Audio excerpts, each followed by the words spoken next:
दिल्ली की कैबिनेट मंत्री आतिशी ने एक बार फिर केंद्र सरकार पर हमला किया है और सीबीआई के समन पर सवाल खड़े किए हैं। आतिशी ने कहा कि आखिर क्या आबकारी मामले में सीबीआई को कोई सबूत हाथ लग गया है? आखिर अरविंद केजरीवाल को समन क्यों जारी किया गया? आतिशी ने दावा किया कि सीएम केजरीवाल केंद्र सरकार के खिलाफ आवाज उठा रहे हैं, इसके लिए चलते उनके खिलाफ ये समन जारी किया गया है। अरविंद केजरीवाल जी को बुलाया जा रहा है, सीबीआई द्वारा पूछताछ के लिए बुलाया जा रहा है। ये क्यों बुलाया जा रहा है? आखिर क्या अरविंद केजरीवाल जी के घर में करोड़ों रुपए मिले? क्या अरविंद केजरीवाल जी के ऑफिस में करोड़ों रुपए मिले? क्या अरविंद केजरीवाल जी के साथियों के घर में कोई सोने के बिस्किट मिले? आज तक आम आदमी पार्टी के एक भी नेता, एक भी मंत्री, एक भी विधायक के खिलाफ 1 रुपए के भ्रष्टाचार का सबूत केंद्र सरकार की एक भी एजेंसी देश के सामने नहीं रख पाई। उन्होंने कहा हजारों करोड़ का घोटाला हो गया, लेकिन आज तक एक नया पैसा भी भ्रष्टाचार का आम आदमी पार्टी के किसी भी नेता के खिलाफ नहीं मिला। और मामले को लेकर ज्यादा जानकारी लेंगे। बलराम पांडे हमारे साथ जी मीडिया संवाददाता जुड़ गए हैं, आम आदमी पार्टी दफ्तर के पास से हैं, और इसी के साथ तरुण कुमार हमारे साथ दिल्ली से जुड़ गए हैं। सबसे पहले बलराम, मैं आप ही की ओर रुख करना चाहूंगी। आतिशी ने प्रेस कॉन्फ्रेंस की और 12 बजे सीएम केजरीवाल खुद अब पत्रकारों से सामना करेंगे। क्या हलचलें समझ में आ रही है पार्टी दफ्तर में? यही वजह थी कि अतीक है। बिल्कुल, देखिए जिस तरीके से समन जारी करके सीबीआई ने अरविंद केजरीवाल को पूछताछ के लिए बुलाया है, उसके बाद से ही लगातार आम आदमी पार्टी हमलावर नजर आ रही है। और उसका कहना है कि जिस तरीके से दिल्ली विधानसभा के अंदर अरविंद केजरीवाल ने अडानी के घोटाले को उजागर किया और बताया कि किस तरह से काला धन अडानी की कंपनियों में लगाया गया, और सवाल भी उठाए कि आखिरकार ये काला धन किसका है। यही वजह है कि अरविंद केजरीवाल के खिलाफ सीबीआई द्वारा समन जारी कराया गया और उन्हें पूछताछ के लिए बुलाया गया। आतिशी ने यह भी कहा कि जिस तरीके से समन जारी करके अरविंद केजरीवाल को पूछताछ के लिए बुलाया गया है, उससे अरविंद केजरीवाल डरने वाले नहीं हैं, आम आदमी पार्टी डरने वाली नहीं है। वो भ्रष्टाचार के खिलाफ इसी तरह से आवाज बुलंद करती रहेगी और हम जांच में पूरा सहयोग करेंगे। अरविंद केजरीवाल 16 अप्रैल को सीबीआई दफ्तर जाएंगे, पूछताछ में शामिल होंगे और सीबीआई जो भी सवाल करेगी उन सवालों का जवाब देंगे। तो कहीं ना कहीं जो सियासत है वो दिल्ली में तेज हो गई है। अब देखने वाली बात ये होगी कि 12 बजे दिल्ली के मुख्यमंत्री अरविंद केजरीवाल प्रेस वार्ता कर रहे हैं, और ये जो प्रेस वार्ता है वो समन जारी होने के बाद पहली प्रेस वार्ता है जब अरविंद केजरीवाल मीडिया के सामने आकर के क्या कुछ कहा जाएगा, क्या कुछ सामने आता है, ये देखने वाली बात होगी। बलराम, आप बने रहिए हमारे साथ। तरुण की ओर रुख करेंगे। तरुण, मुख्यमंत्री अरविंद केजरीवाल को समन भेजा गया है तब से सियासी पारा हाई है, और जो इसकी आंच है वो लगातार अब केंद्र सरकार पर भी पड़ती हुई नजर आ रही है। आतिशी ने आरोप लगाए हैं और अब मुख्यमंत्री की खुद press conference.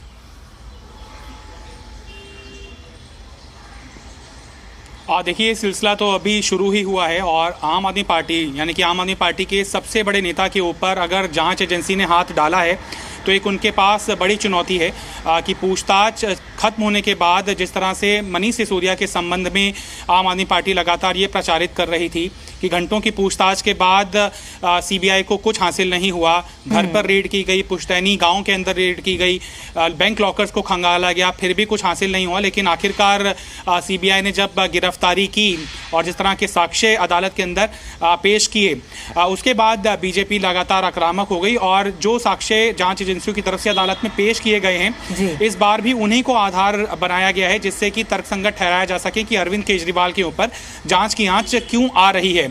Face time chat का जिक्र किया जा रहा है समीर महेंद्रू और विजय नायर के बीच में, और साथ ही साथ उस जीओएम के ड्राफ्ट को जो थमाया गया सी अरविंद को, जो उस समय आबकारी मंत्री दिल्ली के डिप्टी सीएम मनीष सिसोदिया के पर्सनल सेक्रेटरी थे सी अरविंद, तो 164 के अंदर उनका बयान भी दर्ज किया जा चुका है। ये दो बड़े आधार हैं जिसके ऊपर बीजेपी लगातार सीएम के खिलाफ आक्रामक भूमिका अख्तियार किए हुई थी। जब भी धरने प्रदर्शन हुआ करते थे, बार बार बीजेपी के नेताओं की तरफ से यही दावा किया जाता था कि सत्येंद्र जैन और मनीष सिसोदिया के बाद सीएम अरविंद केजरीवाल भी जांच एजेंसियों के घेरे में आएंगे। और अब उनके ऊपर लगातार जब शिकंजा कसता जा रहा है तो बीजेपी भी ये बधाई दे रही है दिल्ली की जनता को कि नई आबकारी नीति दिल्ली के अंदर लागू होने के बाद जिस तरीके से बीजेपी ने इसका विरोध किया, कई जगहों पर प्रदर्शन हुए, कई जगहों पर चक्का जाम हुआ, तो ये दिल्ली की जनता की जीत है।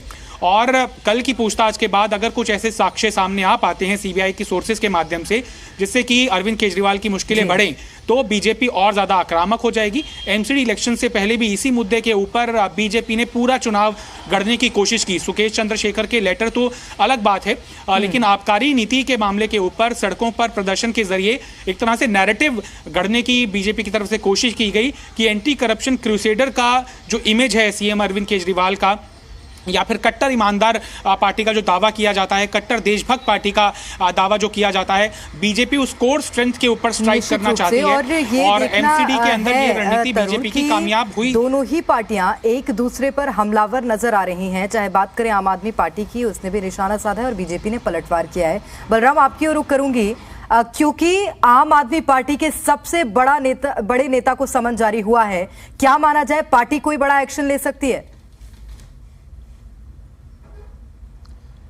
बिल्कुल, देखिए, आज दिल्ली सरकार की मंत्री आतिशी ने प्रेस वार्ता के दौरान कहा कि पूरी पार्टी अरविंद केजरीवाल के साथ खड़ी हुई है और जरूरत पड़ी तो पार्टी के कार्यकर्ता और नेता सड़कों पर भी उतरेंगे। लेकिन कल सुबह 11 बजे अरविंद केजरीवाल सीबीआई दफ्तर पहुंचेंगे, पूछताछ में शामिल होंगे और उन्होंने कहा कि हमारे पास छुपाने के लिए कुछ नहीं है।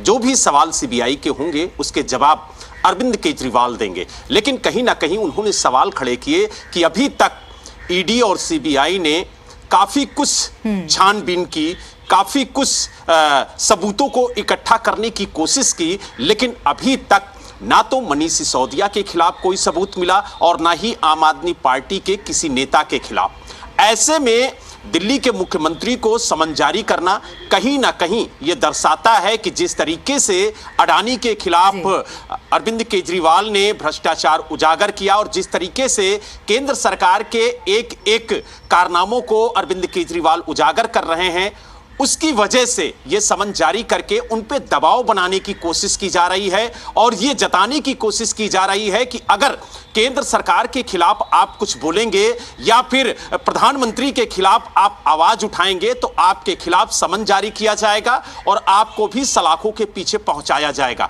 लेकिन आम आदमी पार्टी बार बार यह कह रही है कि हम समन से डरने वाले नहीं हैं, हम जेल जाने से डरने वाले नहीं हैं, चाहे ईडी पूछताछ करे, चाहे सीबीआई पूछताछ करे, क्योंकि जब कर नहीं है तो फिर डर कैसा। और यही वजह है कि अरविंद केजरीवाल पूछताछ में शामिल होंगे और पूरा सहयोग करेंगे। लेकिन देखने वाली बात यह होगी कि आज जब प्रेस वार्ता अरविंद केजरीवाल 12 बजे करेंगे तो वो क्या कुछ कहते हैं और किस तरीके से अपना पक्ष मीडिया के सामने रखते हैं और जो समन सीबीआई की तरफ से जारी किया गया है उस पर उनकी क्या टिप्पणी रहती है। निश्चित रूप से ये देखना होगा। और तरुण लगातार हमारे साथ बने हुए। तरुण, जिस तरह से बलराम बता रहे हैं कि प्रेस कॉन्फ्रेंस होनी है 12 बजे, इससे पहले आतिशी की प्रेस कॉन्फ्रेंस, अभी जब अरविंद केजरीवाल प्रेस कॉन्फ्रेंस करें, कोई उम्मीद है क्या कि इन तमाम विषयों पर, इन तमाम बातों पर वो जिक्र कर सकते हैं, उस पर प्रकाश डाल सकते हैं?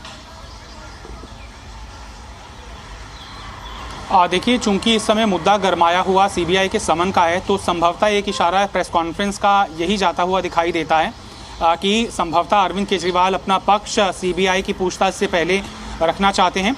लेकिन अभी तक ये कंफर्मेशन नहीं है कि इसी मुद्दे के ऊपर सेंट्रिक प्रेस कॉन्फ्रेंस है या फिर किसी अन्य मुद्दे के ऊपर। लेकिन सवाल ज़रूर सीबीआई के समन पर पूछे जाएंगे और जवाब भी अपेक्षित है सीएम अरविंद केजरीवाल की तरफ से कि उन्हें क्या लगता है व्यक्तिगत तौर पर निशाना बनाने की क्या वजह है। सीएम अरविंद केजरीवाल की प्रेस कॉन्फ्रेंस से समकक्ष बीजेपी की सेंट्रल यूनिट भी एक प्रेस कॉन्फ्रेंस कर रही है जो संभवतः सीएम अरविंद केजरीवाल को सीबीआई के समन पर है।